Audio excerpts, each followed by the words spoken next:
I am Bonneau and Julie, an active real estate agent and founder of Ansley Real Estate, Christie's International, an award-winning Atlanta-based real estate brokerage that did over $3 billion in sales last year. And I'm Chris Tuff, one of the first advertisers to work directly with Mark Zuckerberg in 2006. I've since gone on to be the best-selling author of The Millennial Whisperer and Save Your Asks. And this is Brokering Billions. This podcast is about uncovering the hustle, perseverance, mindset, and tricks that are used by the top real estate agents in the country to help you take your business to the next level.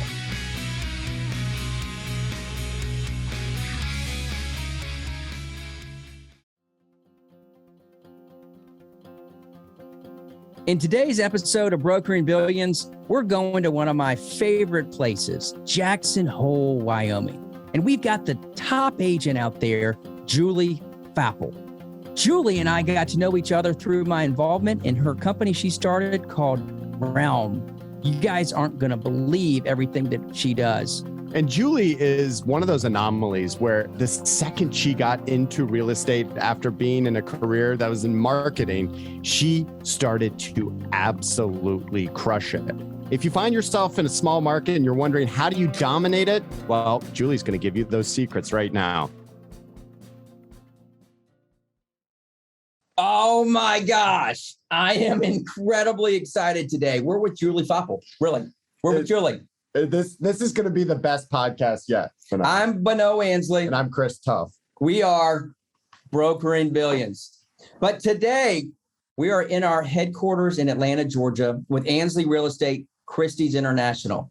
And we're across looking at Julie in Zoom. She's in Jackson Hole, Wyoming. She is an absolute superstar, guys. She sold $327 million worth of real estate last year. She did it with 4 people on her team and 4 supporting staff, 1-to-1 ratio, right? We're going to dive into how she conducts her business, how she sells billions, and what I think is maybe the most expensive real estate in the country. Is that right, Julie?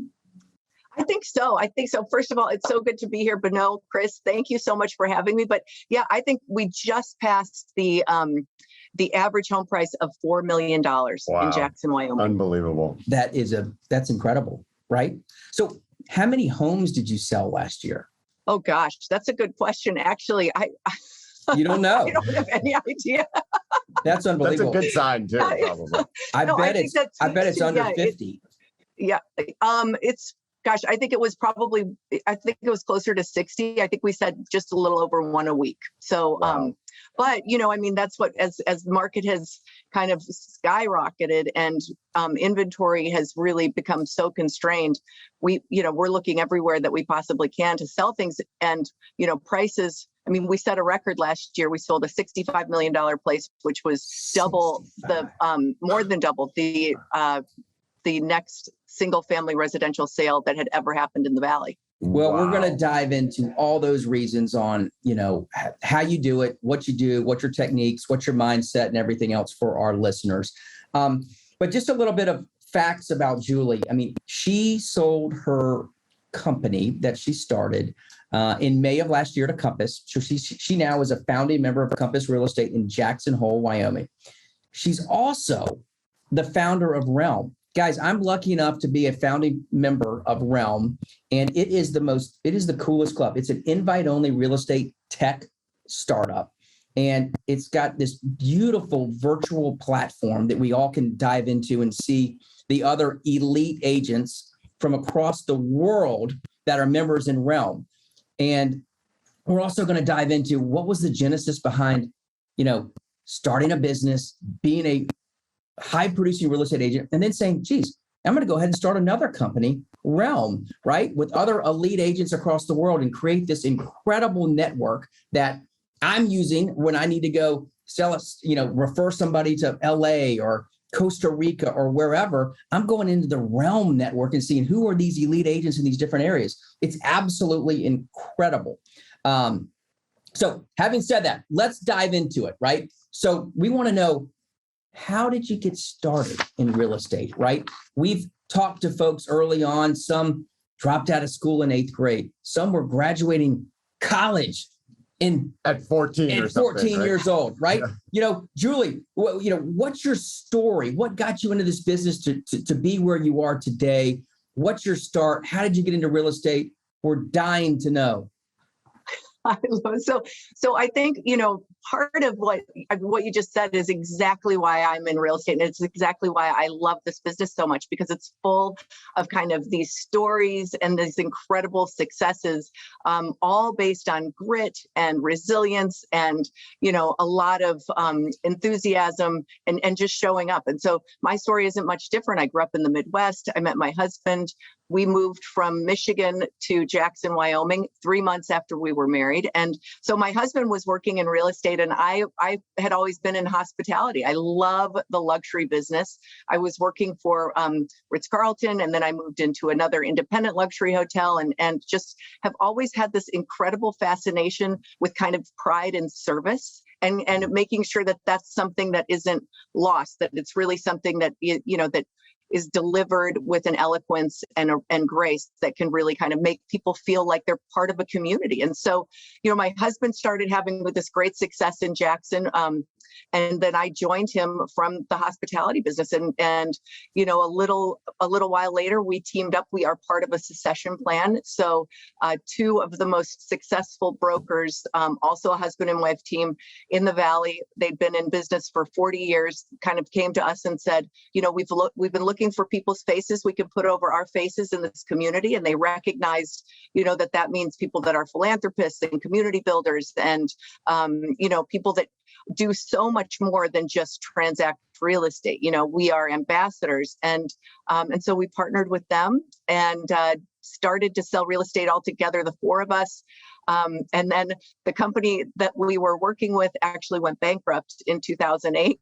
And so, so we looked at that like, well, gosh, this is a real opportunity. And our business partners said, boy, this is exactly what happened in the 80s. And it's a time to really, if you want a career maker, here it is. And so we took the bankrupt assets, the ones that we wanted out, and started a new company. It took us about 90 days. We had to cancel a vacation to Hawaii, but April 1st of 2009, Jackson Hole Real Estate Associates was born, and we just kind of kept right on going from there. So you've really been there. You're almost, you're definitely a native and probably Jackson Hole like classification, right? So, talk a little bit about what's happened since 2008. I don't know how many people I talked to about either them having already bought a house in Jackson or wanting to buy a house. I'm sure, and the pandemic probably just catalyzed that. Talk a little bit about what that's been like. I would guess your competition's probably increased tremendously. Talk about the market and what's happening. Yeah, it's always been so. Only 3% of the land can ever be developed in Jackson Hole. And so it is so, we have so much conserved property in national parks, national forests, individual conservancy, land trust, things like that. And so it's already got this incredible scarcity to it. And then when you kind of layer on demand, so that's always driven the real estate market, even heading into the downturn. Now, what happened in, kind of 2007, 2008, 2009 was we lost about 75% of our total volume as the markets kind of just completely disintegrated and everything was falling apart. We have such a savvy investor base. We have such savvy homeowners that it wasn't necessarily so much distress. There was definitely distress, but it was more people saying, you know what, I'm just going to wait. I'm not going to sell. And so, you look at I can't think of another business that would be in business losing 75% of their income in 2 years. That's just ludicrous. And so we figured if we put together this new company, which made $1,100 the first year we were in business. That's incredible. Unbelievable. Well, a lot of times you find where you're going in the curves, right? Where when the challenges happen, when life throws you curveballs, you adapt. You don't go into a hole. I had a tough 2008 as well. I had just finished a $70 million townhome development. I was a developer. Well, I'm not a developer anymore, Chris. So I started selling real estate in 2009, right when you started this new business. And, there wasn't a lot going on, but it was a great time to dive into something new, start fresh. And that's exactly what you did. And from then on, I mean, you've taken that curveball and, you've created a new business that you have just recently sold, right? And you've started a new business with Realm, and you continue to sell a lot of real estate. Well, I think that's it. At the end of the day, it's all about, I think that, anytime that you're in the sales profession, I think that it's a hard business to be in. And so you look at it from the standpoint of kind of developing that thick skin, that resilience. But for me, I've always looked at things like, can I sell my way out of this? I'm not afraid to work hard. And so what does it look like for me to be able to kind of take this risk, make sure that it's calculated, but then also to just, put my head down and keep right on selling. And so as we emerged from the Great Recession, it was a fabulous time because we were selling on opportunity. We were, recruiting agents to the company. We were building a new culture of collaboration and trust and kind of doing things in a really cool, new, innovative way. And all of that is why you get out of bed in the morning. You kind of feel like, okay, this is exciting because I'm challenging myself. I'm inspiring other people. We're building this community that's the real estate company. We've got all of these new and interesting people coming into the Valley and kind of writing that story that's kind of what the business is all about. Talk a little bit more about some of that innovation that you've introduced to your company. I mean, obviously we've seen a huge shift and this role of digital and social media. Talk a little bit about what you've seen kind of work for you all in that category. Well, I think what we have, it's all about relationships enabled by tech, and so some of the things that we've been able to do is, whether it's telling the story of Jackson Hole and producing a series of videos on the lifestyle and on all of the things that we love, we've always focused more on kind of people's passions, hobbies, and interests than we have on houses and boxes. And so how we do that and how we kind of send the widest message and kind of make the biggest splash. It's always been like looking out into the rest of the world and saying, okay, how does this shape my messaging?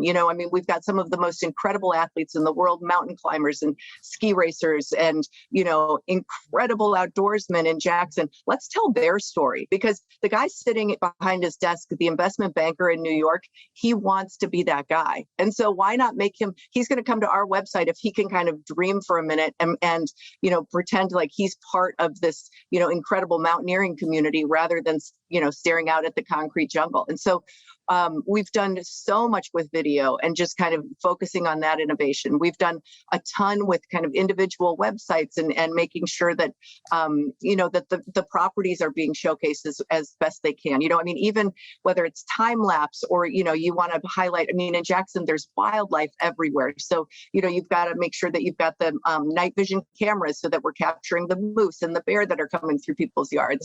Cool. But just really involving people in the story has been, that's been the cornerstone of our marketing campaigns. Has there been a backlash to the popularity of? I was in Jackson this past summer. I was blown away at how busy it was. Right, like obviously it's been discovered. Right? Yeah. So, has there been any impact there? I would guess your geography is probably expanding more, but it is, so we, again, because we're so land constrained, it's hard for us to expand more. So instead prices are just going up and we have we've got a real issue, like a lot of destinations do, though, with employee housing and making sure that housing stays affordable for kind of some of our core services. Now, the thing that Jackson has done that is so remarkable is part of our master plan is that 65% of our workforce live and work in Jackson, Wyoming. And so that's part of the community's initiative.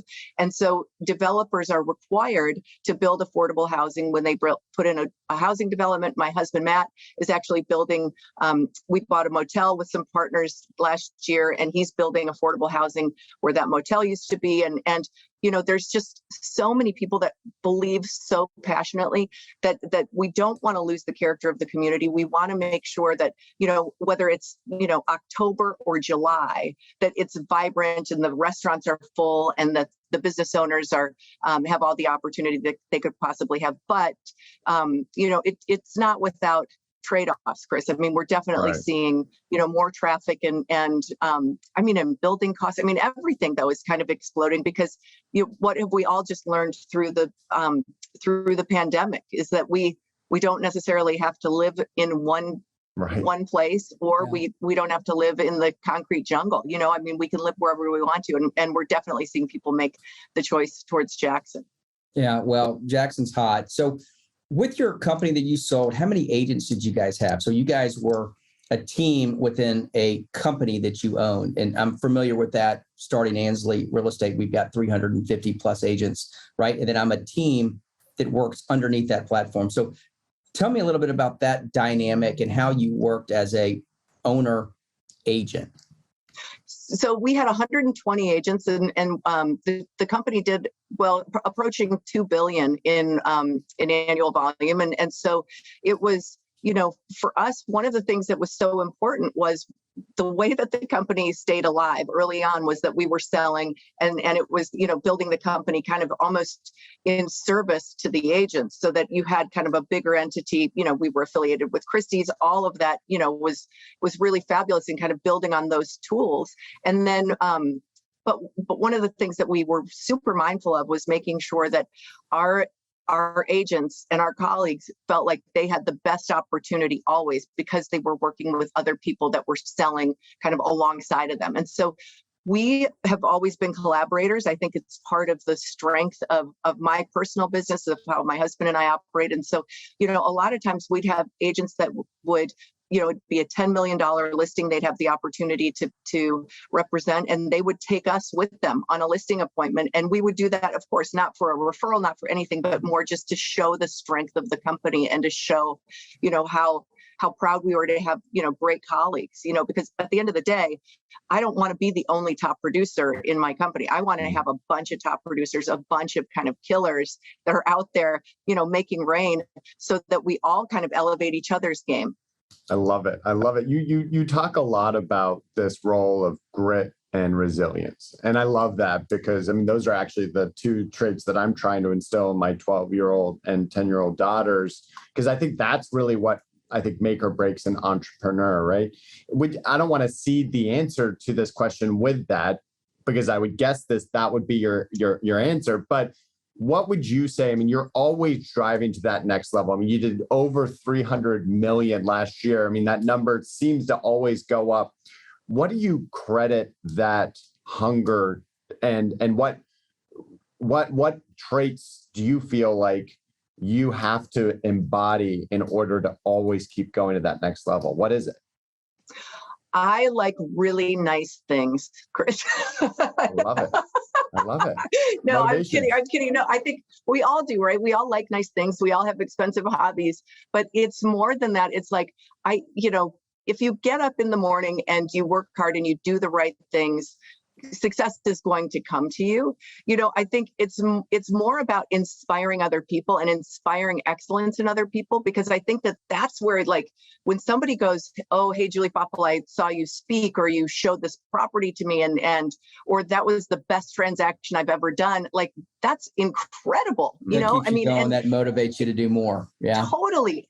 And so then you're like, well, if I can inspire this one person, like, now I want to inspire 10 and keep going and doing that. And that becomes more, or that has become more of an addiction for me than just kind of the success. And of course, with that though, anytime you're inspiring greatness, you also have to teach people that it's okay to fall down and just fall forward. Like, you're going to fall down, you're going to skin your knees, you may chip a tooth, like, it's going to get bumpy sometimes, but fall forward, learn the lessons so that you don't have to do it again. Bonneau mentioned, being a developer. We have spec houses that we were participating in as well during the downturn. And I'm like, we drive by and we're like, look, that's grad school. Like, that was an expensive mistake.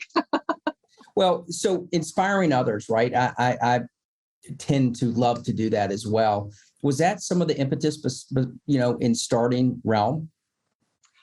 Oh, I think so. I mean, I think it was inspiring others, but I think also being so inspired by others, where, I mean, you look I mean, people like you, Bonneau, and people, like Gary Gold, or I mean, just the League of Legends, Richard Silver in Toronto, Tony Haber in New York, like the League of Legends that we get to stand shoulder to shoulder with in terms of brokering billions and having this incredible track record of success. I mean, literally, I think that the real estate professional is kind of one of the unsung heroes of the communities, because we're the first introduction to somebody's school. We're the first introduction to a philanthropy. We're helping people make a new sphere of friends. We're kind of the camp counselors. And there's a responsibility there, anytime you're doing that and you kind of have that responsibility to the community and to your colleagues. And I think as I was looking at building Realm, it was like, how do we honor that? How do we learn from each other? And then also, how am I going to be the most efficient with my time and this incredible book of business that I've built in terms of referring business outwards and making recommendations and doing it in a way that everybody's going to win and we can monetize those relationships. And the client in the end is the biggest winner because they're getting taken care of better than anyone. And that just builds affinity and makes recommendations happen. And that cycle starts all over again. And so doing that was kind of the impetus. And then I'm fortunate to have a dear friend, Tom Grueller, who was the CMO for Microsoft, who then went on to start his own agency. And he started talking about big data. And, I quickly excused myself, went to the ladies' room, looked up what he was talking about on my phone, and then came back and said, yeah, I think we could totally use big data and inform this thing. And we started to really riff. And that was where the technology platform came from, because I never thought I would be a software developer. Right. And now it's just, again, it goes back to relationships enabled by technology. The backbone is there, but it really is all about enabling service. I love that. And, we've done a few interviews and, so Julie, we've heard some amazing stories from past podcasts, interviews, and, everything from when they hit rock bottom and, they couldn't even afford to keep anything in their fridge, all the way through to, getting on the phone with Tony Robbins and convincing him that he was the right agent, right? So tell us a story that listeners can either find inspiration from or something that they can learn from your own mistakes. Do you have one that kind of comes to mind? Yeah, totally. So, I mean, it's a little cliche to talk about the listing, the $65 million place, but again, it was such a fabulous kind of culmination of a lot of different efforts and hard work and research. But, one of the things that we did, we were in competition for the listing, and we went in and it was at least double the largest single family residential sale that had ever happened in the Valley. And so we're sitting there and we're making this recommendation to the seller and just kind of talking him through valuation. And then, but the fact we had actually called other colleagues in other markets that had set records. And so we were able to talk about kind of what that buyer looked like in those other markets and relative to that transaction. And it gave us so much credibility. It gave the seller so much peace of mind. We ended up having 3 offers on that house before, like in the first 14 days. Wow. I mean, it was crazy. Well, and I think the other agent had recommended a significantly lower price. And so then you always kind of worry like, okay, we've prided ourselves. We don't buy listings. We're very realistic, because nobody has time to kind of have an overpriced listing and then just let it languish on the market. But I mean, I remember saying to my husband, Matt, I was like, boy, are we going to be able to deliver on this? And sure enough, we had 3 offers. And at the end of the day, the piece, I think looking to your colleagues, not just in your market, but outside of your market, looking around that way. Smart. But then also, so smart. It was amazing. The other piece though was we built a data room for the property. And we learned this actually from another of our colleagues, Bernie Utrich, who sells amazing. I mean, he's a multi-billion-dollar agent, but we built a data room on the back end. So you have the property website, and then for people that were interested or came back for a second showing, they got a password protected access to the data room, and then it had all of the due diligence. So conservation, any conservation information, any of the utility history, service providers, all of that kind of stuff. So when it came right down to it, we had all of that in there so that the two buyers that ended up being in competition could have all of their due diligence done in advance of having kind of that final accepted offer. It caused, the buyer that ended up winning removed contingencies in 7 days because they had so much information. It was so thorough, and that was just, it gave everybody just a big peace of mind, set a record. That's a great nugget. I've never had a data room for big listings. I've never sold a $65 million listing. I'll start off by saying that. But having a data room with plans, utility information, and everything in between, I think is a great thing to have. I got a question. So, Julie, for a lot of our listeners, some are at a level of selling over 100 million. Some are at a level of selling 3 million and 5 million. Some are newer agents. What was your turning point as being a good agent, right? And saying, okay, I want to be a great agent. I want to be the number one agent in my region. What was that turning point? Where were you when that happened? And how did your career kind of go from starting to selling $327 million worth of real estate? Because you just didn't start 1 year going from 100 million to 2 million to your 327 year, right? There was a progression there. And I'd love to know that progression for our listeners. And what was that turning point where you said, okay, I'm going to be $100 million agent? And when did that happen?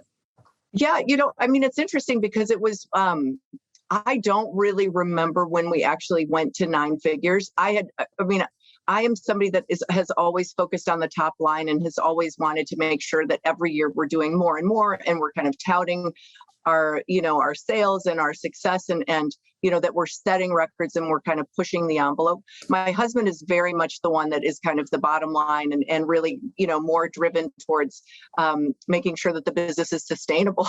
And so but I think, nobody that is kind of looking to be that elite agent ever sets out to be average. I just don't believe we have that in us, and so it's one of those things where I looked around and said, okay, let's identify what we can do in the marketplace to really set ourselves apart. And, as you look at the generational kind of transitions that happen in real estate, a lot of times, so many, kind of more established brokers are, they're taking vacations, or they're going to their other home in a retirement destination or whatever.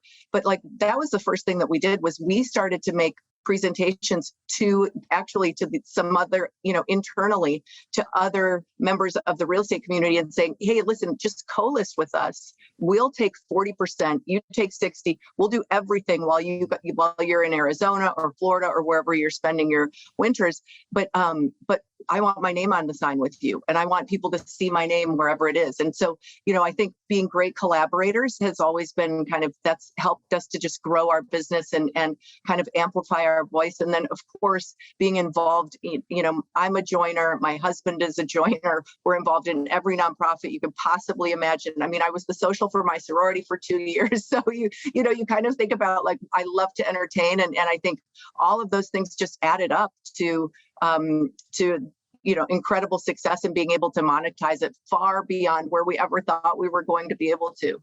Well, that's incredible. My friend and client, Jesse Itzler, he says, if you do everything in moderation, you will live a moderate life. Right. Bingo. So when you're sitting there and you wanted to do all these different things, you're not doing the things that an average agent does, right? You're trying to step outside and say, okay, I did 10 million last year. How do I get to 20? Well, you got to do things completely different than you did last year. You have to set your goals differently. You have to set your business differently and everything else. You look at somebody like Kirby Smart, who we just won a national championship for the Georgia Bulldogs. I want to give a shout out there. But every year he has to do something different, right? We just took 15 or 20 players to the NFL draft. So he has to put those players back in, right? So you sell properties, you have to get new listings, right? He trains different coaches. They get all the credibility and everything else under Kirby, who trains them. They leave to go coach other teams. So he's always trying to build back what he had to win a national championship. So when you go and you sell 327 million, it starts over January 1st. And Julie, what number are you at January 1? You're at zero. You're at zero. Exactly. So how do you do better? How do you recruit, if you will, or gain other listings to put in your pipeline so you can go do more? You've got to change everything that you're doing every single year to keep increasing. So that's with technology. That's with, prospecting. You got to do things completely different every year and every year out. So how do you do that? Well, I think, we have an incredible business partner. As I mentioned before, we're part of a succession plan. And then we've also got a business partner, Mac Mendenhall, who is remarkable. He's kind of also keeping us relevant and, kind of affecting different spheres of influence within the community. And I think we evaluate our team and kind of say, okay, how do we, where do we need to either, backfill? What skill sets do we need people to have? What else do we need to do? And, just constantly being, hyper vigilant on what the team looks like and what the skill sets look like that way. But then also, I think, I love the sports analogy. I was a ski racer growing up. So I raced in college and some of the best races that I had were not necessarily the ones that I won. And so I think also putting yourself in a room with other really great agents that are doing amazing things in their markets, and then challenging yourself to make that application back to your own market is always going to make you better, because you're making your world bigger, and we're all working with such sophisticated clients. They see so much, and so then we've got to make sure that we're kind of exposing them to the same things. It's not like they can come to Jackson Hole and they're okay with dirt floors and animal pelts. They are 100% still expecting. These are multi-million dollar properties, and so we've got to make sure that we're treating them as such. So it's now. I think about it. My husband and our partner, Mac, just flew to Virginia to meet with a client. They didn't even have the listing yet. We didn't have the listing yet. They met with him and he was like, you guys don't have this listing. And they're like, yes, but we have the opportunity to be partners with you in the dispensation of a $55 million asset. And I was like, what a cool way to reframe that. And so, they walked out of there, flew back, did that in 24 hours and, landed a $55 million listing, because they were willing to make the effort. And I think some of that is just showing up and showing people how, it's a partnership. That's incredible. We've spoken to a lot of agents that feel stuck. Right. And their numbers reflect that. And one of the themes that we've seen come out is that being stuck basically correlated directly to the fact that they're not outsourcing their weaknesses, and everyone's got strengths and weaknesses, and the importance of building out that team to actually cover every side of the business is so important. Now that I need you to answer this question honestly with us, Julie, we want to get vulnerable here. Part of your team is your spouse. So what are some of the challenges with that one? And because I've always told, my wife actually told me, I will never do business with you, Chris. And I applaud her for understanding that we're much better as a married couple than we are as business partners. But talk about some of those pieces, because I don't know how often people go to you for advice in that area, but I'm sure it's profound. Oh yeah, no, it's, I think it's like it can be the most amazing partnership in the world. And, when it's firing on all cylinders, it is awesome. But there are also moments where I'm like, who is that asshole in the office next to mine?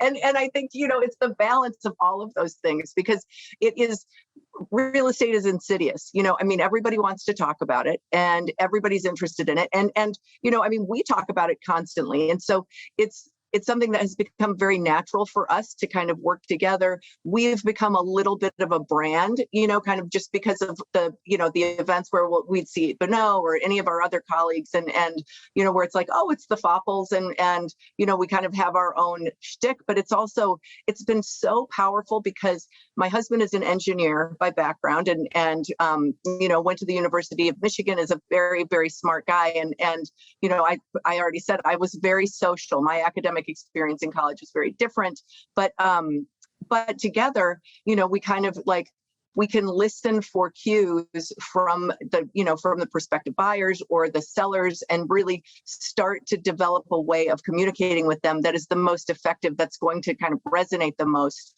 Because sometimes it's not my style, it's more Matt's or the inverse, but it's either way, it's kind of using those things. And then also being able to kind of, step away from it, like put the matches down when you know that you're headed for a fight, just put the matches down. Like, let's not do this right now. Let's just kind of, go for a hike or, walk the dogs or do something, but let's not talk about real estate. So, so I think it's a balance, but it's also, you look at it in the business, and we have so many colleagues that has been their success story. And I think a lot of it is because it permeates so many different aspects.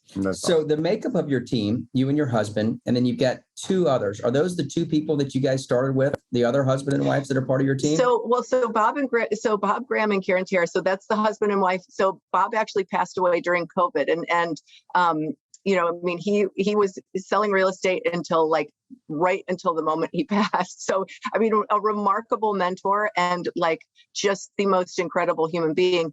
Karen Tiara still is with us and sells, and she is, she is one of those people that it doesn't matter what charity she goes to, it doesn't matter who she lunches with. Karen makes business happen wherever she goes. And so she's just kind of out there making rain. And then Mac Mendenhall is our other partner.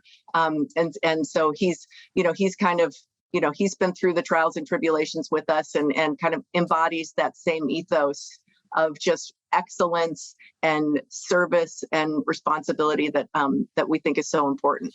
And then your support staff for your team, do you have individual roles for those 4 people? Do you have a closing coordinator? Do you have a listing coordinator? Walk us through, because a lot of our listeners are in the process of wanting to learn about teams, right? Because you can't be everywhere at any given time, right? And you've got to duplicate yourself. You've got to relinquish control to be able to sell a lot of real estate, to run a business as well, sell a lot of real estate, work at Realm and do all the philanthropy and everything else you do. So how do you duplicate yourself? How do you release control? And how do you put others in roles to support you? Well, I think one of the things that we always are looking at is the succession plan within the team, and so we have another member of our team that she is coming up through the ranks, and kind of, being part of the partnership and part of the future of the team, so that we're constantly cultivating new talent. And then we've got the support team. So we've got the contracts coordinator, the transaction coordinator, the marketing person, and then the person that's kind of the catch-all for everything else. And so it's more about putting things together that complement our skill sets, but then also, what stage is the team in as we move along and as we evolve? What are the needs of our teammates? We've had a number of people that have kind of gone on, and succeeded beyond kind of a supporting role with the team and gone on to have very successful individual real estate careers. So we've always looked at it pretty holistically, like how do we best foster everybody's success and capitalize on those strengths as well as the needs of the team. I love it. Now, Julie, for our listeners out there that want to connect with you, before we go in with our final question, what's the best way that they can reach out to you and connect? So my email is julie@realm-global.com. Awesome. So, Julie, what would you say is the one characteristic that you must have to be successful in real estate? I think you've got to be an enthusiastic risk taker. I like that. I like that. I like that. That's awesome. Good. Well, Julie, thank you so much for your time. You've been absolutely incredible. Music, please, Chris. You guys are great. This is so fun. I would do a podcast with you once a week, at least. Let's do Hey, it. we got to keep it more often. Well, I'll tell you, our listeners out there are, they're going to love your wisdom. They're going to love your nuggets of information. We're here to help other real estates reach their potential. Julie, thanks so much for being on Broker in Billions. Oh, thank you guys. Thanks so much. Have a great day. Thank you.